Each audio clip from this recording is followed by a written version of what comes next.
All right. TFP here. Dr. Evil Genius here with Captain Paul. How you What's doing, going Captain? on? I'm doing pretty good, man. What's going on?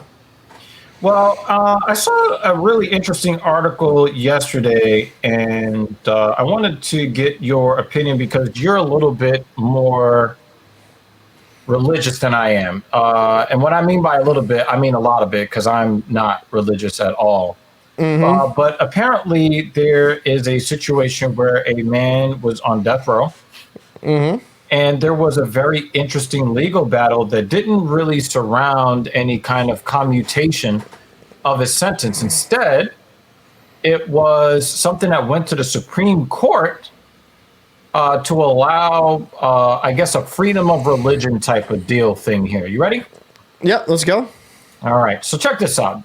Texas executes John Ramirez, whose pastor was allowed by the Supreme Court of the United States to touch him and pray aloud as he died. Have you ever heard of this kind of setup in a death chamber before? No, I've never actually heard about that. Usually they put him to the table, strap him down, and lethally inject him. That's interesting. Right, but that's it. Like, everybody, the gallery watches that. There maybe their spiritual mentor or whatever will be behind the glass watching them die, along with the family of the victims, the family of the condemned. But normally, the only person that is in the chamber is the guy that is ending in life, right? The sodium pentobarbital, I don't know, barbasol, Barbasol, let's go Barbasol. I don't know. I mean, it would be really crazy if you. I don't know what would happen if you injected somebody with Pepto Bismol. Would you get the same result? I don't know. I don't know. They definitely wouldn't have any more indigestion. So Texas has executed John Henry Ramirez, whose spiritual advisor was allowed to pray aloud and lay hands on him as he died after a U.S. Supreme Court ruling led to new guidelines in his case and in similar requests in prisons across the country. Ramirez, age 38, was killed Wednesday evening by lethal injection at the state prison's Huntsville unit for the 2004 murder of Pablo Castro, a grandfather to 14 and Damn. convenience store employee whom Ramirez robbed of $1.25 and stabbed 29 times. Really wanted that really wanted that vending machine Coca-Cola. Like yeah. Like why? That's so dumb. That's something that we can't let get lost in this story. This is when they say senseless, this is the definition of a senseless murder. He did this at age 20.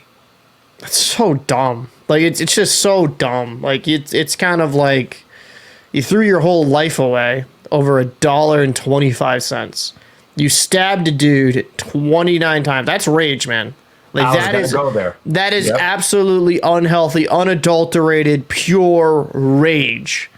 I mean that dude definitely had some mental problems. That's crazy. Yeah. I mean, and again, like I don't want to make light of what he did. I don't want to condone or mitigate, but the circumstances behind this heinous act,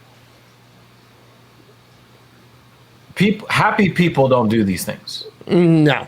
Okay, well-grounded people who are doing okay from an educational and an economic standpoint, usually you don't get stuff like this from people who have a lot of hope for their future.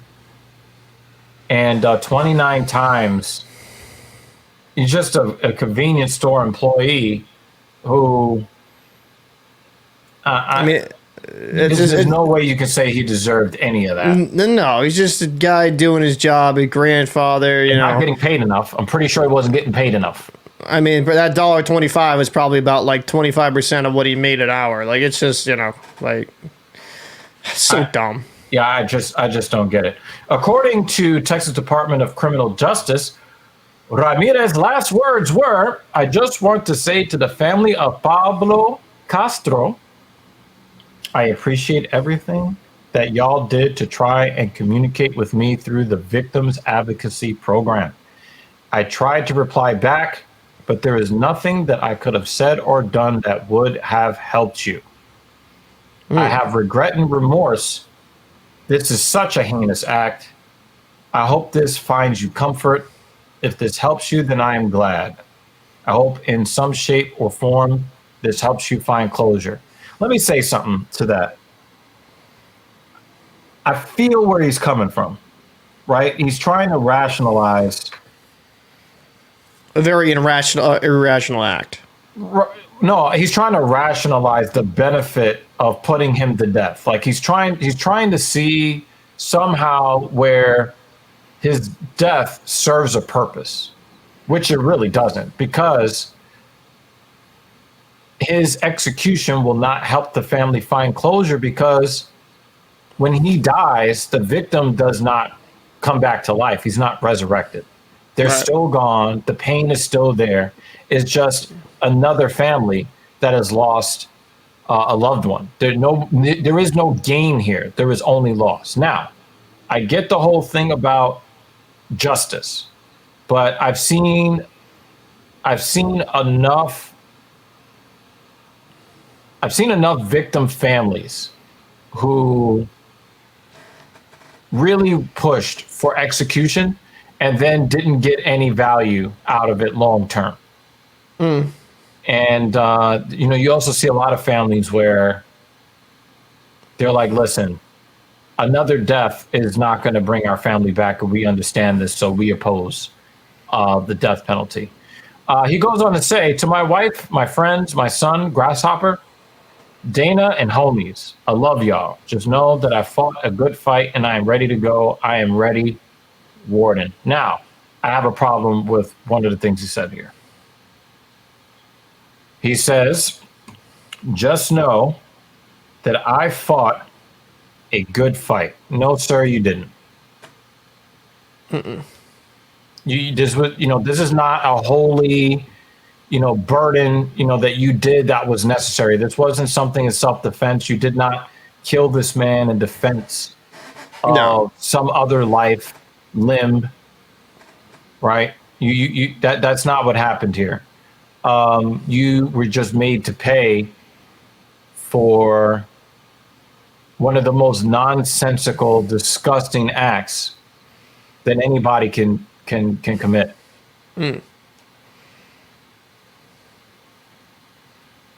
I mean, I don't know. It's kind of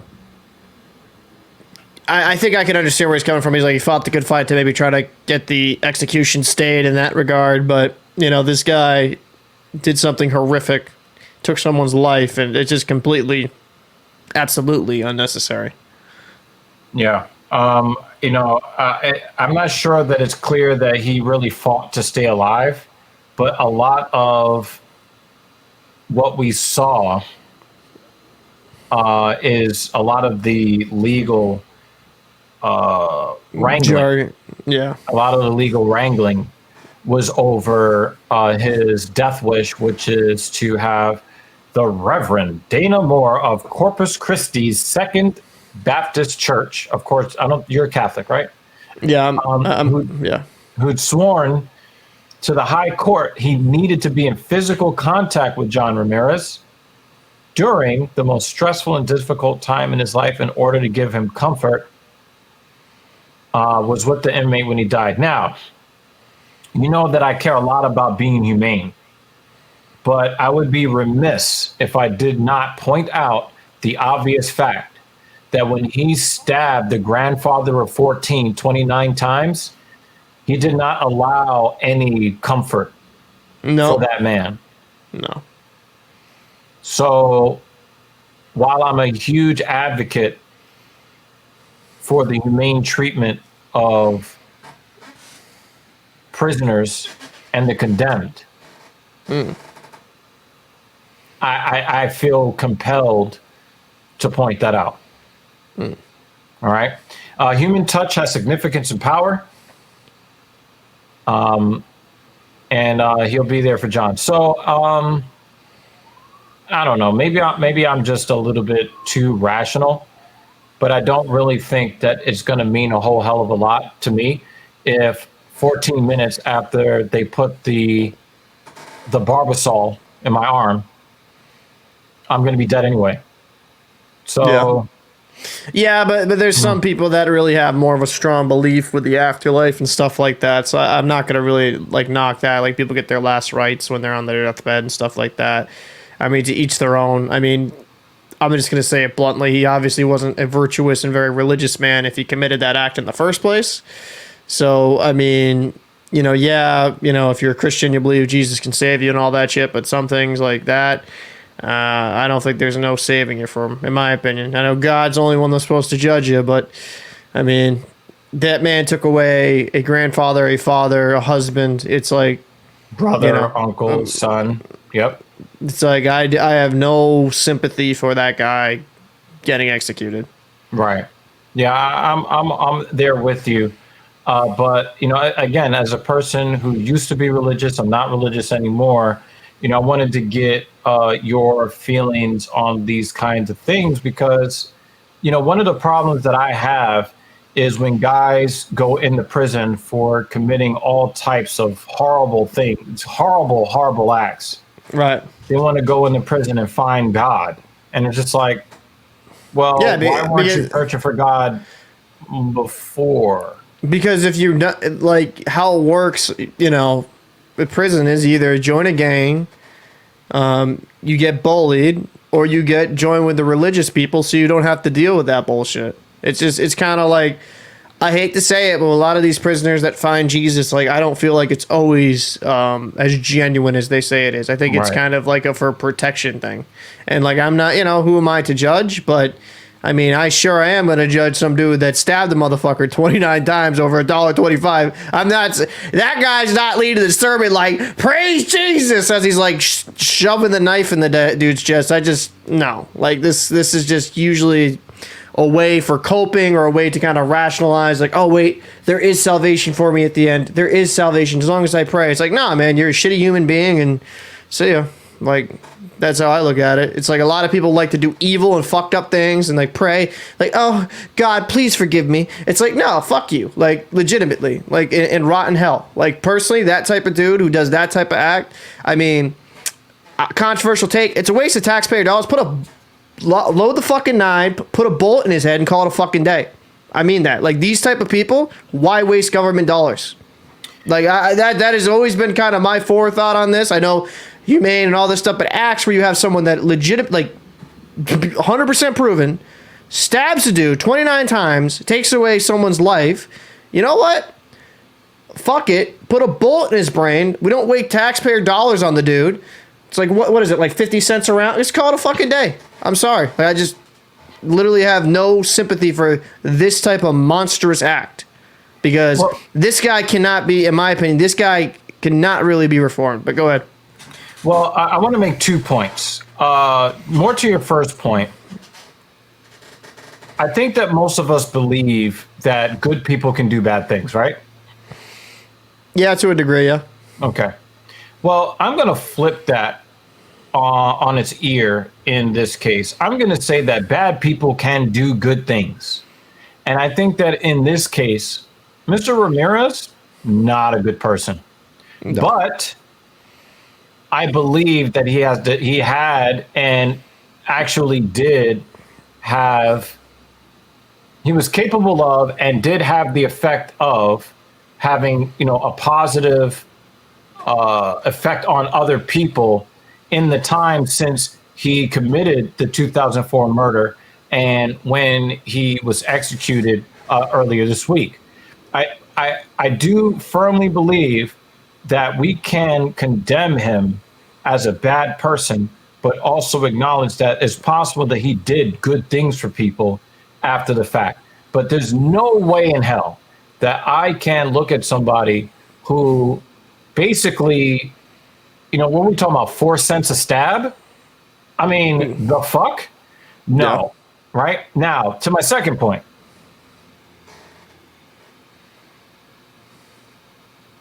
I agree with you that I believe that in the cases where you're able to prove that so and so committed a capital offense, a lot of the time, I just think that it's better to just piece them out right then and there. Just don't, right now.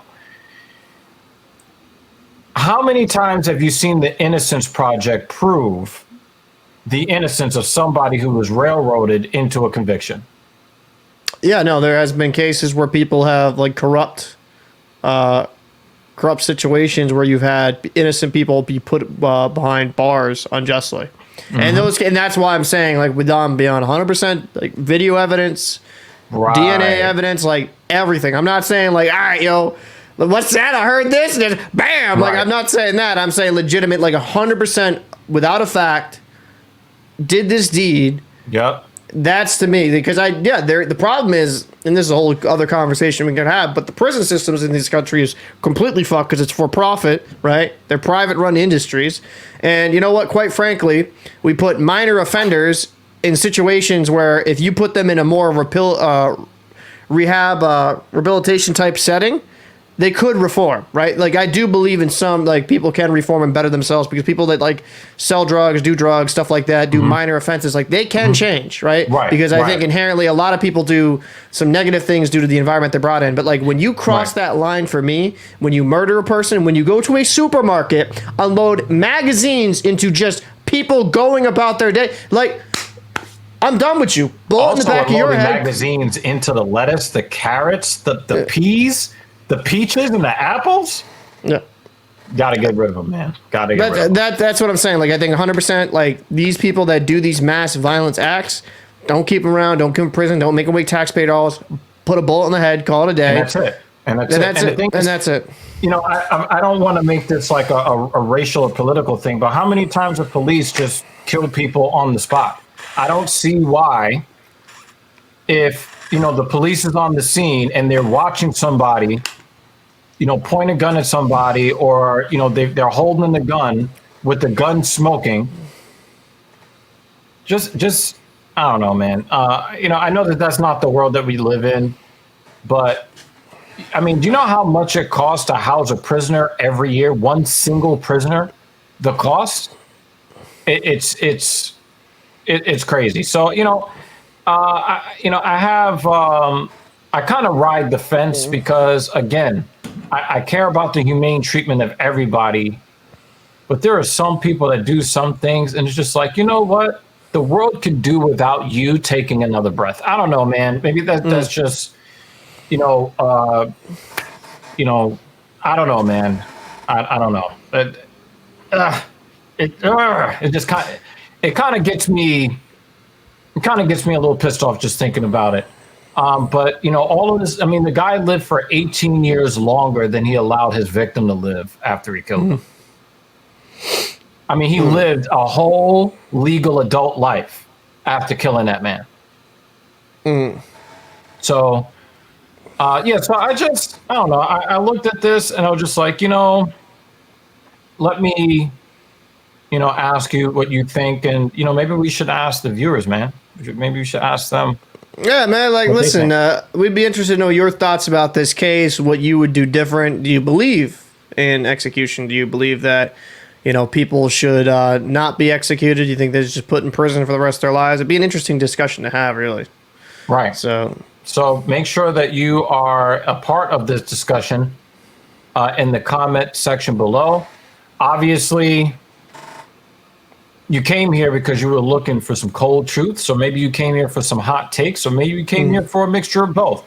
But either way, we'd like you to comment down below. We'd like you to subscribe to our channel as we are trying to rise in the algorithm. Hit that like button for the same reason. Share, so the people that you would normally discuss these kinds of topics with, they can get in on the conversation and become part of the TSP community. I'm Dr. Evil. That's Captain Paul. He can speak for himself. Then we up out of here. We'll catch you in the next one. Peace.